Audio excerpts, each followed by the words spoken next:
game made you rethink video games as a whole? What game changed gaming in your mind? For me, that was Sly 2, Band of Thieves. When I was a kid, I never thought of games much more than things to do on the pastime or just fun gameplay. That was everything for me, was gameplay. However, Sly 2 hit me with a story that was intriguing, characters that were funny but realistic, and worlds that made me want to explore them. It completely changed how I view gaming. And to this day, I've never given it much of a critical look. In this video, I want to take a look at what makes Sly 2 so special. What gave it the spark it had, and does it still hold up today? So if you want to join me, grab a snack and a drink, because I'm taking a look at Sly 2, Band of Thieves. Sly 2 picks up 2 years after the master thief Sly Cooper presumably killed his bloodline's arch enemy, Clockwork. Clockwork was an owl that replaced all of his body parts with mechanical parts that wouldn't age or rust. This made him immortal so long as nothing damaged his brain. His brain got fried in the battle between the two, but the rest of his robot bird body is still in mint condition. Sly and his gang have learned that a museum in Cairo, Egypt is holding an exhibit on Clockwork's body parts. Sly fears that someone might try to revive Clockwork, and if that happens, then it's very likely Clockwork is going to seek revenge on Sly, furthering violence against his family. All of this is explained to us in a cutscene at the very beginning of the game, in the game's first mission, The Museum. This whole mission serves as a tutorial and opening setup for the entire game's plot. And it's also where we are reintroduced to Carmelita Fox and her brand new partner, Constable Neela. We overhear Neela state that the Clockwork parts have already been stolen by members of the Claw Gang. Carmelita decides that they can wait to bust the Claw Gang and instead tries to nab Sly. This leads Sly and the gang to make a hasty getaway and try to piece together who the Claw Gang actually are. One of the most notable changes in the game is the shift from a hub world collectathon platformer to an action adventure platformer. On top of that, Sly 2 also includes several new features and mechanics. First and foremost, Sly has a health meter, and an ability meter as well. Each enemy deals a varied amount of damage to you, and they no longer die in one hit. Enemies now have different ranks, ranging from rooftop climbers, enemies that activate alarms, bulky boys that can snap you from blocks away. Overall, this is an amazing change, as now enemies feel like a proper threat and encourage you being stealthy when you're out and about. Sly 2 also brings back gadgets and abilities. The coins you collect no longer just give you an extra life. Instead, they are a true currency. You can use them on a website called ThiefNet, or as I like to call it, the black market's answer to Amazon. Every ability now has a limit to how much you can use it thanks to the ability gauge. You'll get things like an electric slide, alarm clocks that can distract guards, and a knockout dive. Because nothing says stealth like launching yourself at the enemy.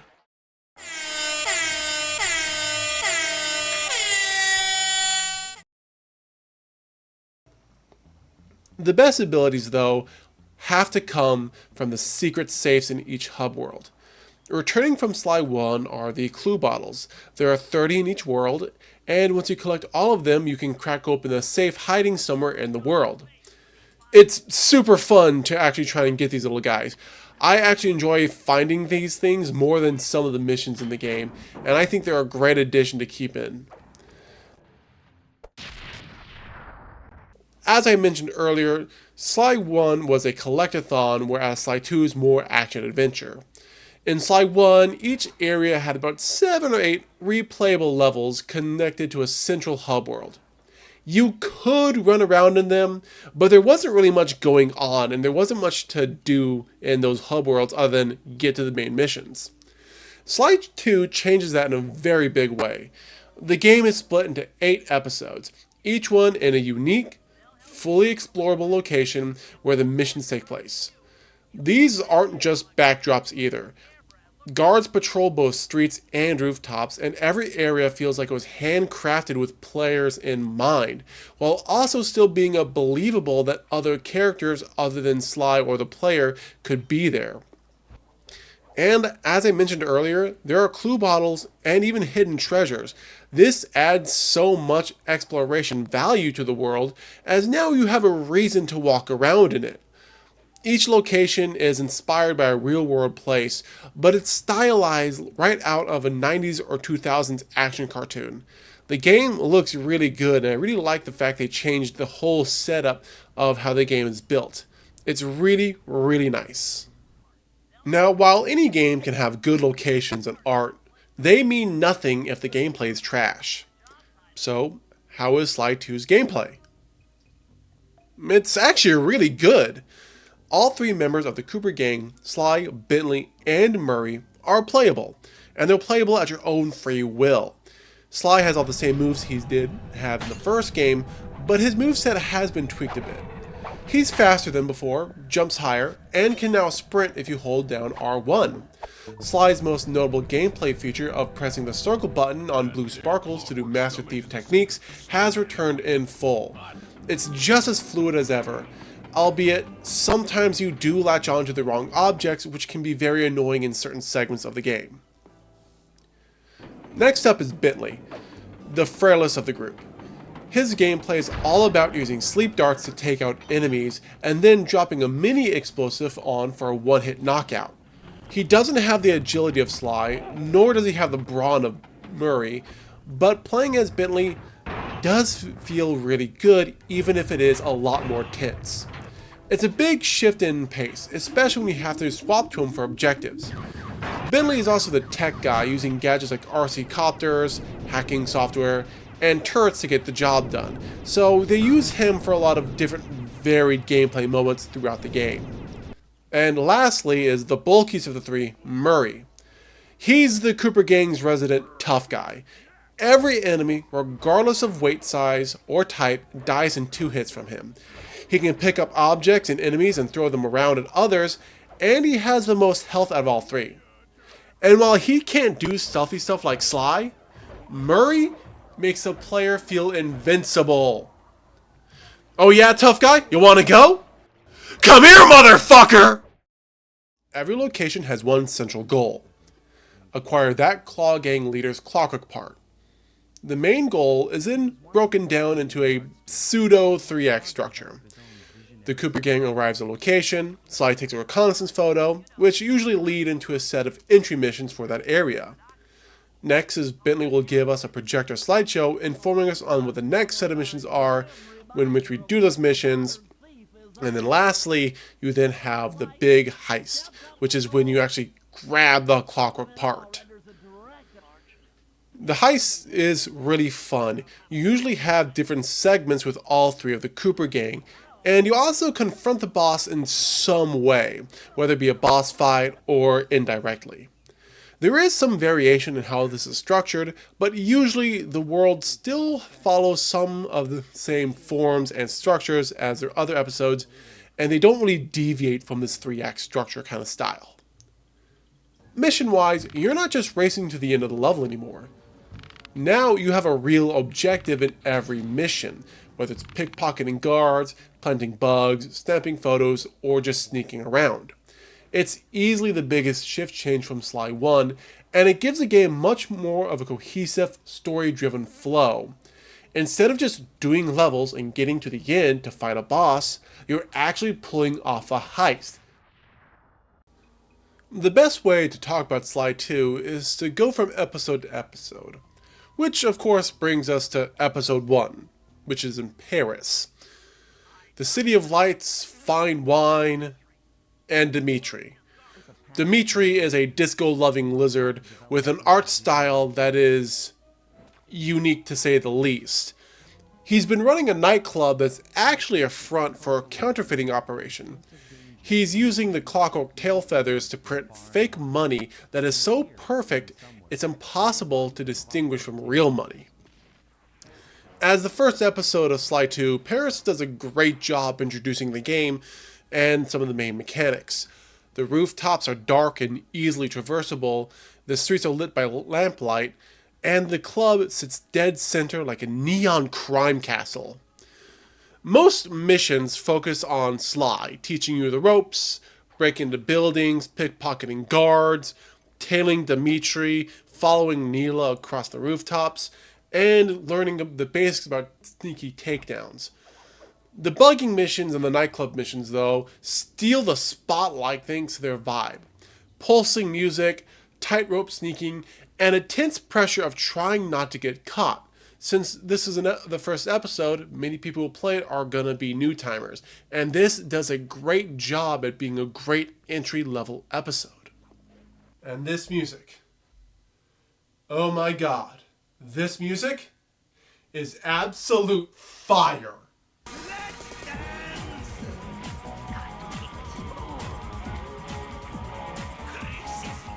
Even the boss fight against Dimitri is really solid. It's well designed and challenging without being too unfair.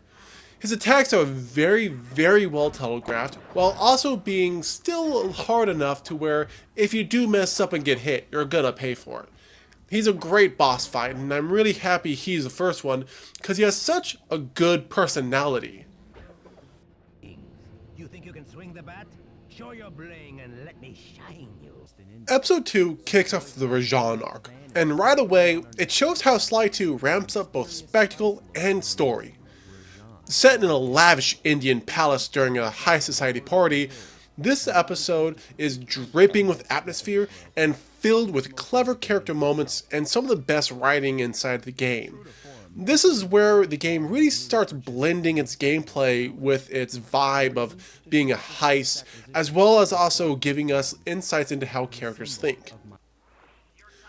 What makes this level shine isn't just a setting, but how it deepens the characters. Episode 2 has Sly sneak into the palace's dance hall in disguise. Neela quickly discovers Sly's disguise and chooses not to expose him. This adds a layer of mystery to her role. Is she playing double agent, or is she saving Rajan for herself? The ambiguity makes her more compelling as a character in the overall game. And we even get a fun, clever dancing scene between Sly and Carmelita. Carmelita doesn't know it's Sly, and as a result, she's all playful and witty with him because she thinks he's just some big, tall, high society man. And Sly, of course, likes to play around, so he's more than happy to indulge with Carmelita. And if I'm being honest, this is a really fun rhythm game. It's playful and stylish, while also being full of personality. It's really fun to watch Sly be all coy and playful while Carmelita tries to figure out who this person is. You look familiar to me. Are you in law enforcement? I often deal with police while on the job. In terms of mission design, this episode is a mixed bag though. It introduces us to turret sections and of course RC copter sections, as well as other defending the point sections. The turret sections start to wear out their welcome fast. The aiming is rather sluggish and the cooldowns can be a bit too punishing. These missions don't ever evolve, and what begins here becomes a repeated design flaw throughout the game. Every turret section plays exactly the same, and by the time you're halfway through Sly 2, they don't feel as fun as they could be. I often found myself trying to get through these as fast as possible and never really enjoyed them. On the flip side though, the RC Copter missions are very fun. Bentley's controls on the RC Copter are fun and snappy. The incoming attacks are very visible, and there's just enough room for error to make it feel tense, but never too unfair. It's far more enjoyable than the turret segments. And then there's one of the more fun missions I had, which was the elephant mission. It's not particularly deep or skill-based, but anytime you get to ride a rampaging elephant through a palace, it definitely earns style points with me. Also, I want to point out, these elephants are treated like animals, despite everybody else also being an animal. And that's racism. There's also no boss fight to cap off this episode. It instead ends with a dramatic party crash as Sly dances with Carmelita to help Murray get the wings. He distracts everybody so Murray can pluck him, and then Bentley helps protect him as they get into the van. This actually sets off a huge chaos storm, which leads to everybody leaving the party rather early. Episode 2 marks a change in game design in Sly 2 from Sly 1. Almost every villain will now get 2 episodes instead of 1. This actually allows us to have more character development and make bosses feel far more threatening. It also allows them to have more of a presence in the game, so that way when you go up to the boss fight, you've had a ton of build up towards it, meaning every boss can still at least feel a little bit satisfying and some tension to it. You're not just nabbing keys anymore from one guy, or you're just collecting parts. You're dealing with a criminal empire. What stands out immediately with this game is how well the gang plays off of each other. Sly and Murray are always confident, sometimes cocky, and Bentley's more cautious and methodical, with just a little neuroticism. Just a little bit though. Together they feel like real friends. They occasionally crack jokes, but they never fail to support each other when things go sideways. This episode and the one that follows really puts a test to their bond. And it's really nice to see how they're written to be longtime friends rather than a group of people just coming together to do a job. They feel like a true found family. Episode 3 starts off with Rajan. Now, he's holed himself up in an ancient temple turned spice factory. And he's using one of the clockwork parts to speed up that production of some illegal spice, the clockwork heart. As Sly puts it, the clockwork heart is a pump so powerful and tireless, it can increase production tenfold. The game also introduces us to what spice actually is. It's actually a drug that infects people with rage and anger and even long-term periods of hatred if consumed too often. I find the temple is one of the best design hubs in this game though. The gray stone structures contrasted with a lush green overgrowth, the calm blue water. Its palette proves just how much attention went into making Sly 2 a fun game to look at.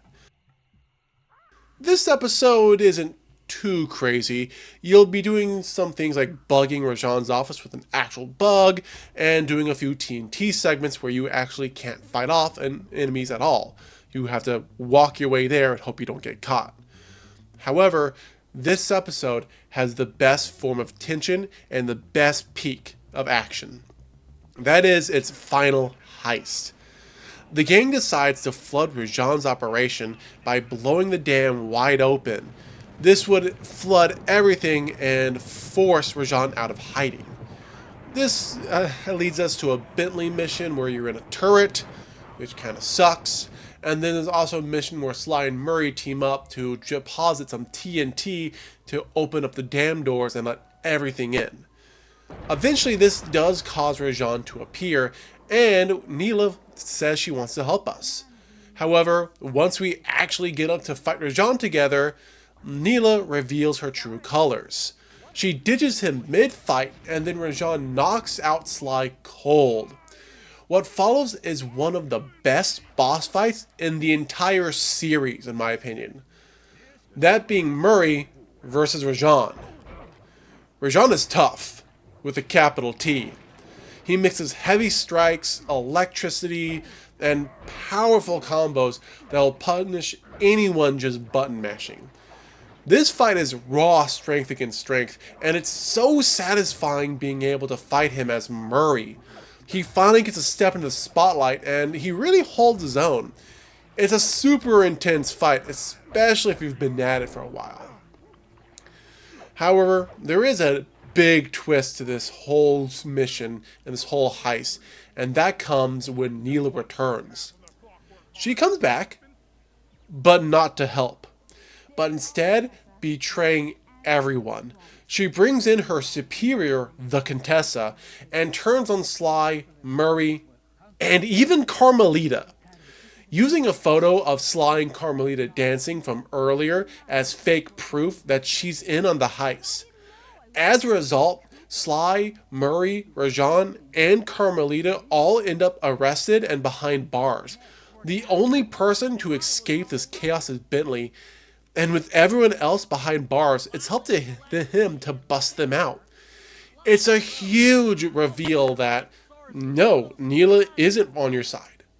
But she's also not on Carmelita's side either. Sly 2's most memorable episode has to be Episode 4, Jailbreak. In this episode, we learn that Sly and Murray have been captured by the Contessa and are being held in a maximum security prison. Here, we also learn that she's not the best person ever.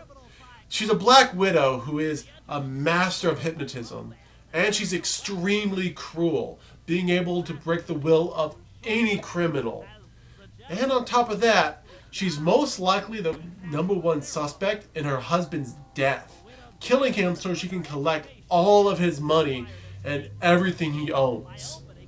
And on top of that, she doesn't just work for Interpol. We learn in the episode she works for the Claw Gang. She willingly covers up their actions and helps them get away with crimes in turn for getting more criminals into her prison. And Bentley is up to him to stop her and free Sly and Murray. I also want to point out that I know at least 5 people who would wipe this woman up instantly. We start this episode out playing as just Bentley. Since the start of the game, we've only played Bentley a few times. Yet now, he's the only one we play as. The streets of Prague are dark, the blood-red sky and the blood-red moon fill the skybox, and the Gothic buildings are being patrolled by vultures, bats, and wolves. This is easily one of the darkest areas and a nightmare for Bentley. He takes the most damage out of all of the Cooper gang, and the game combines that with his small stature, making this a terrifying location. The big, fresh new mission type here we get is called hacking, and it's actually some of the most fun segments in the game in my opinion.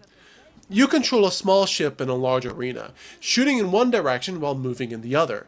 The goal here is to navigate to the end of an obstacle and destroy an object or open a gate. The enemies in this little hacking segment range from ships that ram into you, slow firing ones, and others that are just as fast if not faster than you. The mix of enemy types and maze-like layout keeps you on the edge, especially if you have to take out a firewall barriers while the enemies swarm you. And the good thing is, if you do mess up, you get endless tries here, so it's not too hard to figure out the pattern. Sadly though, something I don't like about this episode is how quickly Bentley's solo time ends. After a cool RC Copter mission and some bugging missions, we eventually will break Sly out of prison. And when Sly's back in action, a lot of the tension kind of goes away. Sly's return shifts the vibe back to sneaky confidence instead of anxious survival. It really does suck that Bentley's solo time is cut a little too short. I understand that Sly's fun to play as, and it is technically his game, but it does feel a little sad that Bentley's solo time ends so quickly. The rest of the episode focuses on breaking Murray out of jail. You sneak back into prison, convince Murray to get thrown into solitary, snap photos of key codes, and even hijack a tank to break into the complex. The actual heist is one of the most creative though in the game. Murray's been tested on with hypnotherapy, and to break him out, you're going to need to overload those hypnotherapy devices by hacking into terminals. You then have to lure Murray into smashing the machines while he's in a blind rage. It's really fun because you're literally running from your own teammate while using him as a battering ram. It's really fun and intense, as if he hits you once, you're out. So it's a nice challenge too. When Murray finally comes to though, he casually reveals he's been hiding the Clockwork Heart this whole time. Where did he keep that? Murray, lift those crank bars so we can chase after him. I don't know if I want to know. The gang escapes, but the Contessa slips away on a big blimp, and she reveals she's actually a member of the Claw Gang, and she has the Clockwork Eyes. And now, with the knowledge of her being revealed as a Claw Gang member to everyone, Interpol's hunting her too. Episode 4 is a phenomenal chapter in the game. Seeing Bentley gear up and go after his friends is great because it's a massive moment of character development for him. I just love seeing the gang reconcile once they're back together and they feel like a family and a group of people who genuinely want the best for each other. The Contessa didn't run far. Just across town to her heavily guarded castle estate. Episode 5 keeps us in Prague, but trades the prison vibes for full-blown battlefield chaos. Interpol gave Neela her own private army, and the Contessa? She has tanks, planes, foot soldiers galore. Step into the wrong spotlight here, and you're dead. We also find Carmelita here as well. She's being held captive and being held down onto a large wooden slab, and she's being hit with hypnotic rays by the Clockwork Eyes. The Contessa's trying to use the Clockwork Eyes to rewrite her brain and make Carmelita confess the crime the Contessa did, so that way the Contessa can get Interpol off of her back.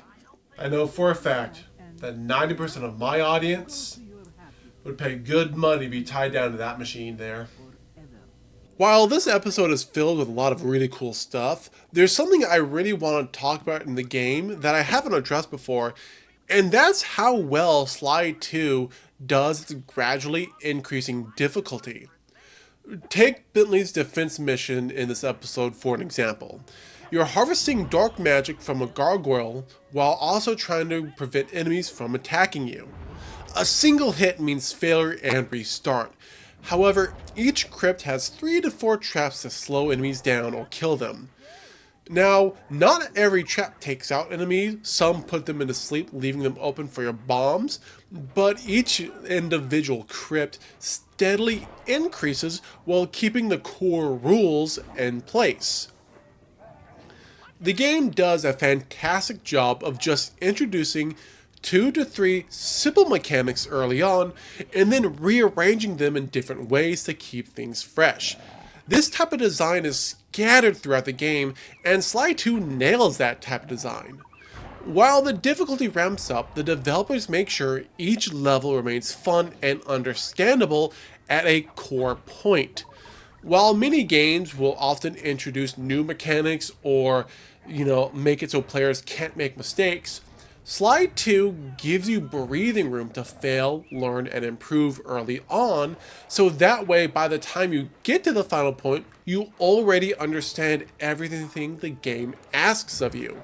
It doesn't try to make you guess, which is really good for a game of this caliber, especially since a lot of children will be playing this game since it's geared towards a younger audience. It's a great way for them to learn how games increase difficulty, and it's something I take my hat off to in full spades. Episode 5, of course, has a lot of your more outlandish kind of missions. We also kidnap not gargoyle, but a bat general, and we even capture ghosts around. It's really fun how Sly 2 even blends a little bit of magic in with its technology stuff. It kind of toes the line where, yeah, they straight up admit magic's real, but they also kind of play with that term, and it never gets too out there. It's really fun and it's really cool. And I think episode 5 is a good highlight of crossing that barrier while still being kind of fun to where you don't really care that they just introduced paranormal activity and dark magic. Episode 5 ends with a full-scale assault on the Contessa's castle by Neela and her forces. Here you'll be doing another intense hacking section, followed by a rather tough Neela chase. This will culminate in a fight between the Contessa and Sly, which I have to say, it's very underwhelming. She does little to keep you from blindingly smacking her around, and the second phase is quite the same, except for this weird hypno attack that's rather easy to avoid. It's the one sad thing that episode 5 has, is that the Contessa's kind of a joke. She really doesn't do that much to stop you from beating her quite easily, and it really cuts back on a lot of the build-up she had from episode 4, and it's really depressing. But other than the Contessa fight, I think episode 4 and 5 are amazing episodes, and they're really good. After the Contessa fight, and the cutscene, we learn that the gang makes a hasty getaway before Neela can catch up with them. They also help Carmelita escape as well, and after making the escape from Prague, the gang decides to head to the land of maple syrup and Mounties, Canada. This episode is a focus of Jean Bisson, a bison who was frozen in the 1800s. And then he was defrosted just a few years ago and still holds a grudge against Mother Nature. He's pledged himself to taming the Great North, and he's using the clockwork lungs and stomach to fuel his train empire year-round around the clock. The snowy Canadian wilderness is such a breath of fresh air. It's open, bright, and full of sprawling train tracks. It's a welcome change after the gloomy, claustrophobic castles and prisons of episodes 4 and 5. A notable gameplay choice here was how we collect the clockwork parts. Since Jean has 3 parts, instead of having us do several missions and then a lead up to us taking all 3 at once, we actually take all 3 throughout the level. Well, episode, I should say. Each one has a different train mission set up. The first requires us to play as Bentley using his darts and bombs, the second is done with Sly with heavy focus on stealth, and the last mission is a mix between the two. We even get a fun section where we use Bentley's R3 copter to battle Neela for the final clockwork part. It's really fun and it is a bit of a challenge, but I found myself really liking this one as it really helps set us up for what's to come later in the game. As much as I love episode 6 here and the missions, I gotta say balloon hopping over trains is a standout. Episode 6 feels more like a chill victory lap after the chaos of Prague. And episode 6 feels a little too easy, especially for it being in the later half of the game. And episode 7, the follow-up, is on the easier side too. Episode 7 picks up right after episode 6. Jean has retreated far north and is now using the clockwork talons to fuel a booming lumber empire. This area is far colder, icier, has bears and giant glaciers to it, and it feels far more wild than any other area of the game. Unfortunately, the gameplay hasn't evolved that much from episode 6. A new ice climbing mechanic, which has been introduced, isn't used nearly as much as what it could have been, and it's only ever used in episode 7. It kind of feels a lot like it was just thrown in there to be a new thing to do, and doesn't feel as fleshed out as it could be.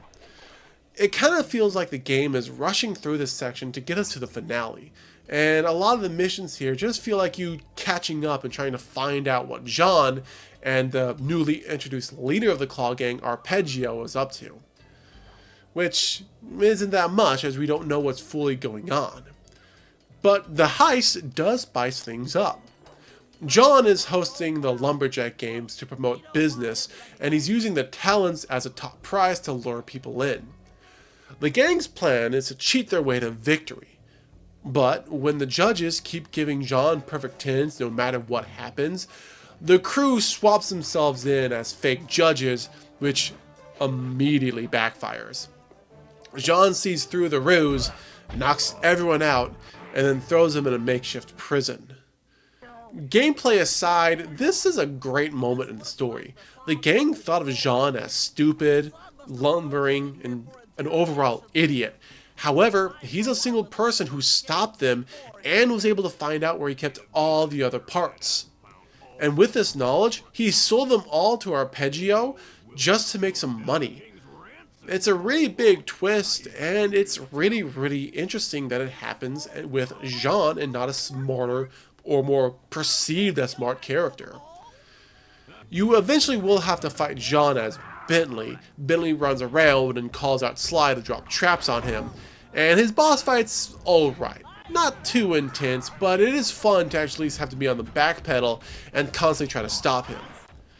The gang eventually boots it to the battery after beating Jean, and decide to hitch themselves a ride on Arpeggio, big blimp. This is the build-up to the last episode, and the last moments of episode 7 are a swift gut punch. The gang got too comfortable in their ability to take down the Claw Gang and recover the Clockwork parts, and they completely underestimated Jean. This leaves them to wallow in the feeling of failure. All the work they did was for naught, and the tension is only amplified by the final episode. Episode 8 is all about Arpeggio, who is a flightless bird and master machinist. He's built a floating fortress straight out of Da Vinci's handbook and has stocked it with everything a villain needs. Narrow hallways, machine gun guards, and instant death if you miss a jump and get caught by the enemies. Welcome to the blimp of your nightmares. This is where we learn what Arpeggio actually wants with Clockwork's body. After infiltrating his chambers, we catch Arpeggio and Neela having a conversation. Neela's been Arpeggio's protege the whole time, and she's been helping him achieve his ultimate life goal, immortality. By leading the Cooper gang on and getting Sly to steal all of the Clockwork parts, Arpeggio can collect them all without risking any of his connections. Arpeggio is the mastermind behind every single scheme in the Claw Gang. Dimitri fed Rajan's illegal spice to boost the nightclub's business and spread illegal spice everywhere. The Contessa taught Arpeggio hypnotism, and John helped him harvest the energy from the Northern Lights to keep the Clockwork body alive until the ultimate final part of his plan can be put in place. Arpeggio's plan is to make Paris feel nothing but hate and anger, and this is because without hate and anger, Clockwork's immortality would be useless, as he only gets immortality from absorbing energy through hate.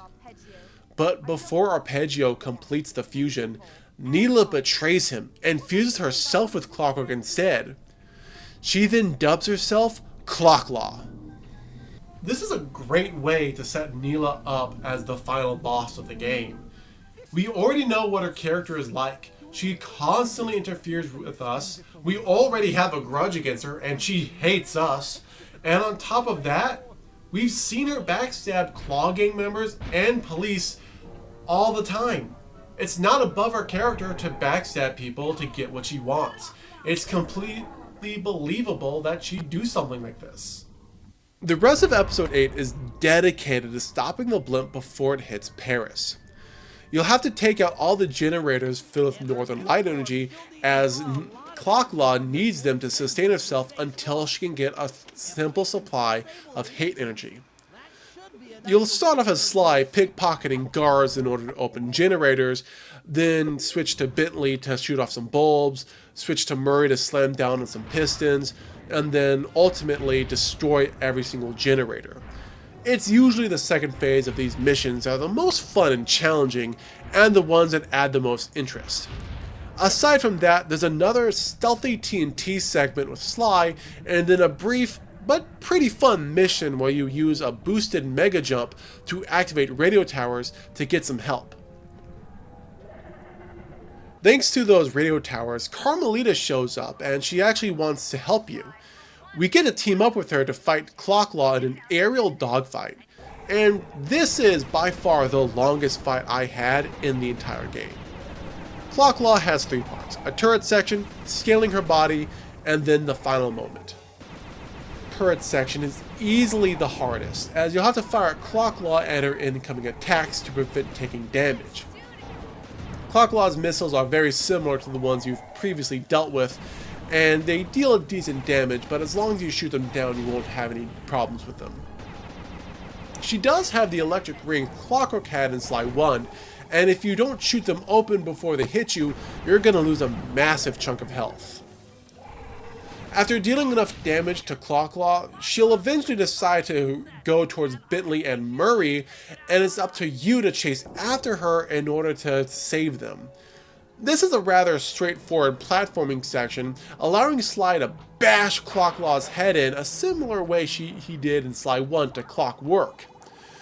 Eventually, though, you will end up doing enough damage to her, and the whole group comes crashing in towards Paris on a broken blimp.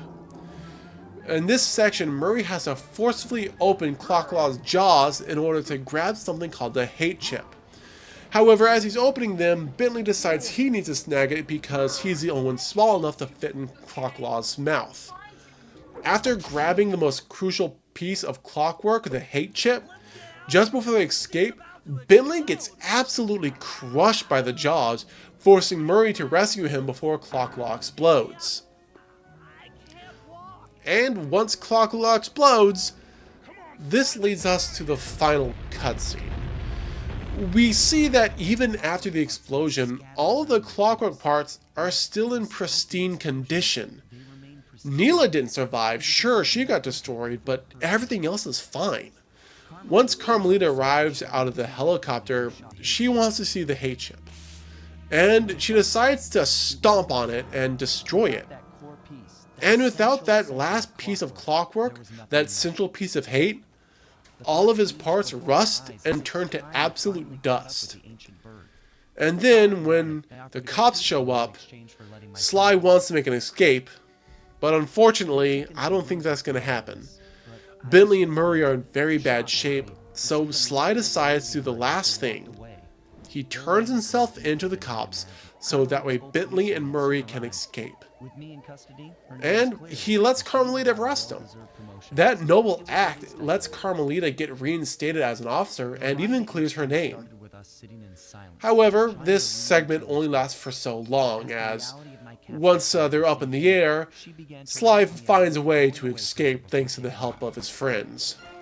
And after he escapes, he only has to hear Carmelita announce that she will be capturing him soon, as he smiles and fades off. And with that, we get credits to the end of the game. And I have to admit, Episode 8 feels really good.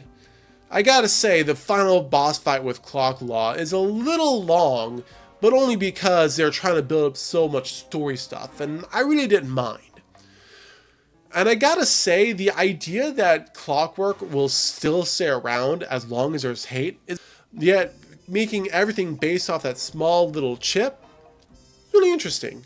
So, after everything, is Sly 2 the best game ever? Does it have perfect gameplay and a perfect story? Does it have perfect characters, and is it the greatest game of all time? Well, it's not perfect, but it is an amazing game that I think everybody should play. First off, the story is wonderful. It's really cartoony and out there, while still being able to have some really humane and good character moments. It gives us a tale of characters who just want to prevent tragedy, who are trying their best to make sure horrible things don't happen, and they're fighting groups of people who just don't care. They want those bad things to happen. And it's really good because we have that clash of character to them. On top of that, the gameplay is really, really good. Everything from Sly 1 that was beloved and liked has been expanded upon. Sly now feels better, faster, stronger. Murray and Bentley are playable, and it's great because now they feel like a true band of thieves. Bentley and Murray also have fantastic gameplay changes. When you play as Bentley or Murray, you don't feel like you're playing a different version of Sly, you feel like you're playing a different character. And the level design is really, really solid. Every single mission is fantastic and is well crafted. Every single character blends well with what they're supposed to be doing. And on top of that, the game doesn't feel stale. Instead of just doing world after world after world that looks the same, each one is varied and different. The colors and the music, the people you meet, and the other characters like the villains and even the little minions have a lot of special stuff to them. They got a lot of spunk, and it feels like Sly 2 was made with a whole lot of love. However, there are a few things that Sly 2 does that make it not perfect. First off, if I'm going to be honest with you, Dimitri's and John's second worlds don't feel long enough. They feel like they should be a little bit longer, and they aren't. And there are certain parts of them that feel a little underdeveloped. Not by a lot, but just enough to make you notice it. And on top of that, things like the turrets, The tanks and a few of the vehicle sections are really clunky and slow. And due to how frequent they are in the game, it can be a little bothersome. And while some people won't be annoyed by it, I kind of was, and I wish they spent more time fleshing those out and making sure they were really, really fun and solid and before they just threw them everywhere. But by no means do I think Sly 2 is a bad game. It is a stellar game and an amazing game for the PS2. And luckily, it's been re-released on almost every other PlayStation platform. And I'm pretty sure you can find a way to emulate it if you don't want to buy a PlayStation. Look, I understand for some people, they love Sly 2, just like me. And it can be kind of weird to tell someone to play a game they've been told to play a million times. But I urge you, if you have not played Sly 2, please do. There's so much to the game, and you shouldn't let a few hiccups hamper your good time. I still think the game is fantastic, and I hope you decide to play the game after seeing this video. And with that, I think I'm going to go ahead and end the video off here. I just want to say thank you for watching this video. It means a whole lot to me. I haven't been able to make content as much as I want to due to a whole lot of college, so hopefully in the future I'll be able to get done a whole lot faster with videos. But if you would, please like, comment, and subscribe. It all really does help me out, and then I appreciate everybody who does it from the bottom of my heart. With that being said, I'll see y'all next time. Bye-bye! I also want to point out, this game was telling kids to go touch grass back in 2004.